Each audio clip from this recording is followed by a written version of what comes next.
In this last video, I'm going to show you what happens when things go wrong. So in the previous video, we did the reconciliation and it was easy, it was smooth, it was quick, and a lot of you, that is probably going to be the case, which I hope that is for you, but a lot of you it's not going to be the case. You guys are going to have trouble because maybe this is your first go around and maybe you didn't post things to the general ledger correctly, or maybe your payment schedules, your GASB 87 payment schedules weren't set up exactly right. Maybe you forgot to include sales tax when you set up your GASB 87 calculations, and when you paid it, you posted your principal and interest and you did an allocation for sales tax.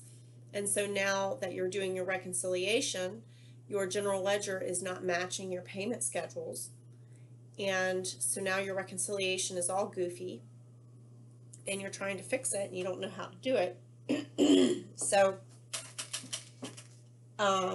or maybe you've had new leases come on in the year and you don't know exactly what to do. So we're just going to go through these different scenarios and how to fix it. So we're taking the exact same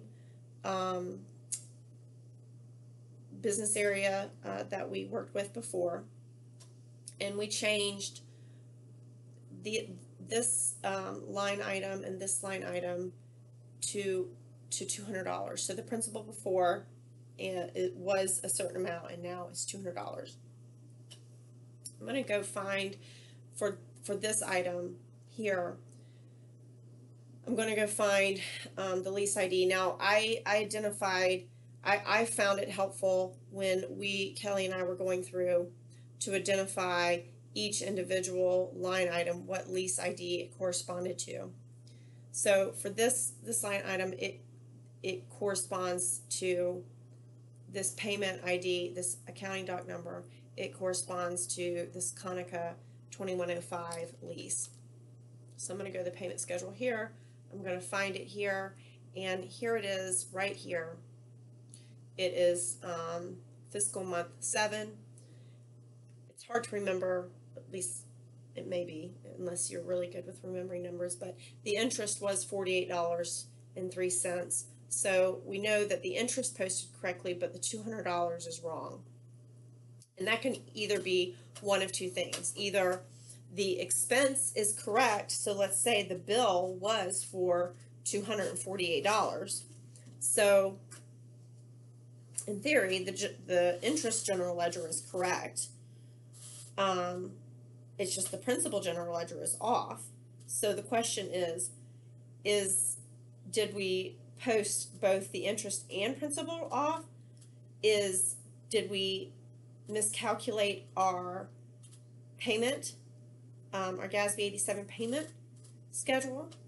And the answer is probably yes. You probably did miscalculate your GASB 87 payment schedule, because probably what happened is you had a escalation in your lease payment that did not get built into your GASB 87, or you had sales tax, for example, that you did not build into your GASB 87.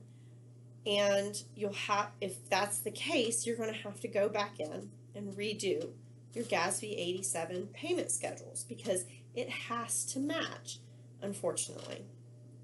So we are going to post in a separate video, because this information comes from SKIS. This is not derived from the CG's office, but there are well, let me back up for a second. So if your payment schedule is determined to be the problem and not your expense side, so you have posted your expense side correctly, it's just the reason why it doesn't agree to your this payment schedule is because your payment schedule is wrong. Then you will need to correct your payment schedule so that it does indeed reflect $200, and this amount going forward is corrected, and your interest, chances are your interest is wrong too.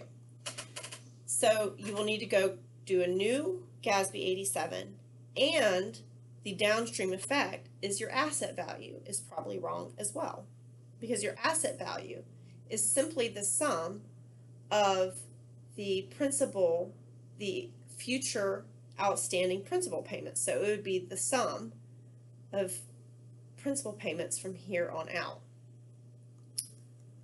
So you're going to have to go and change that in SKIS. There are 3 different methods of changing your principal value depending on what you need to do. There is the ABS-ON, which you already have encountered, and that's to increase the value of the asset in SKIS, and that ABS-ON is ABZON. There is the ABVAN, and that's ABAVN, and that is if you need to retire the asset or decrease the value of the asset value in SKIS. Then there is a third transaction, an asset transaction in SKIS, and this makes me giggle a little, but it is ABUM, which is ABUMN, and this is if you need to transfer the asset type in SKIS. So this is a multi-step process. You'll have to set up an asset shell, I believe. This is where if the lease was originally set up as a capital asset and it needs to become a leased asset, so you had thought there was a purchase option, but really it's just a straight up lease. There is no purchase option, or vice versa. You thought it was a straight up lease, but there is a purchase option at the end, and you're going to purchase it. So that would be when you would use an ABUM transfer. But again, we're going to put some material from SKIS on our website on how to do that. But if you have to make a change to your payment schedule, which you will have to update in this file, and you'll have to create a new GASB 87 payment schedule and a new lease calculator for, you'll then have to do a new asset load because everything has to agree, which specifically meaning this value right here has to agree to this value right here. And you can see right now there's a $15.96 difference, which is coming from where I changed this $200 value. It was, $180 something. So because I changed that, we now have a variance, which you'll have to correct, which will change the asset value in SKIS. Okay, so that is one problem you can have. A second problem you can have is the expense side has been posted incorrectly. You can post things that are supposed to be posted to a lease expense GL, but it was posted to one of these non-lease expense GLs. And when we were working in doing all the 80 something odd agencies, reconciling them for July through January, we saw a lot of that where agencies weren't quite sure where to post them. They were posting them to low value. They were posting them contingent. They were posting them to short term. And so if you determine that that you did pay it, maybe you even paid it correctly, so it agrees to the payment schedule. However, it's not in the right GL account, then you're going to have to do a general ledger entry where you move it from one of these incorrect GLs and move it to one of these correct GLs. So it's going to post within one of these lease expense accounts. And if you go look at these lease types, these right here are going to be right here, any of your correct accounts that would fall under a lease expense. A third mistake that you can make excuse me, in this is if you have a new lease come on, it's posting to the leased expense account, but you don't have a payment schedule set up for it here.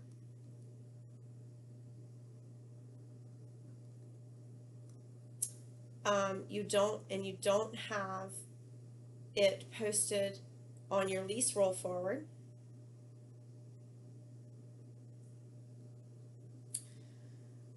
so you need to fix that. A fourth error that you can make is you have not on your payment schedule put in an asset number. So check and make sure you've put asset numbers on everything, and these asset numbers, as a reminder, are what has been loaded into SKIS. It's the asset number that corresponds to the lease ID. So the asset number, if you go here in SKIS, the asset number is right here, and the asset number corresponds directly to the lease ID in SKIS. Another error could be that you have a GASB 87 lease that you are paying, that you're posting correctly, that you're paying through the correct expense account, but it has not been uploaded to SKIS. So when you've set up a payment schedule, but it has no asset number yet. So when you go to the lease roll forward, because it has no asset number, just a weird thing in the system, it doesn't pick up here. So every lease has to have an asset number. That's something I found. Likewise, for this expenditure reconciliation to work, if it goes in this column to be compared against the expense, it has to have an X marked on it. So and that X is put in, sorry, I'm losing it right here. Right here. That X is put in right here. So those are just things that we have seen in our reconciliation process that has been causing problems for us. But the biggest thing that's it's really going to boil down to on the agency side is correcting general ledger entries and adjusting SKIS asset entries. So you guys are going to have to get very familiar with how to do that, and you're going to have to be able to do that before the closing packages are due. Please call us if you have any questions, and I cannot say this enough. I sound like a mommy when I say this, so please bear with me because I know you guys are professionals out there, but I only just say this with really the best intentions for you guys. This is a very complicated process, and it is very difficult, and please don't wait to the last minute to do this, because if you get to that process and you find out that you've got all these journal entries to do and all these adjustments in asset value adjustments in SKIS to do, and you realize you don't know how to do it, you really might find yourself in a pickle, because this is going to be a big audit issue, and we've had auditors calling us around things already of what they're seeing with agencies. So we know that you guys are working hard out there, and you'll have lots of things on your plate, and this is just one more item coming down at you guys. This is not coming from the Comptroller General's office. This is coming from the Government Accounting Standards Board. This is a committee telling telling governments everywhere how it's going to be. So this is just how it's going to be from here on out. So we apologize for this, and we are really here to help you as best we can. But in order for us to help you as best we can, we really need you guys to take ownership of this and start this process now. You got to have really good Excel skills, and you got to have good BW skills, business warehouse skills to do this. So give us a call if you need help, but try and get that call in about a week before the packages do. Otherwise, we just don't know if we can help you as much as is going to require, because again, this is very complex. So Kelly Stigemeyer and Catherine Kipp at the Comptroller General ACFR team are the people that you're going to want to talk to.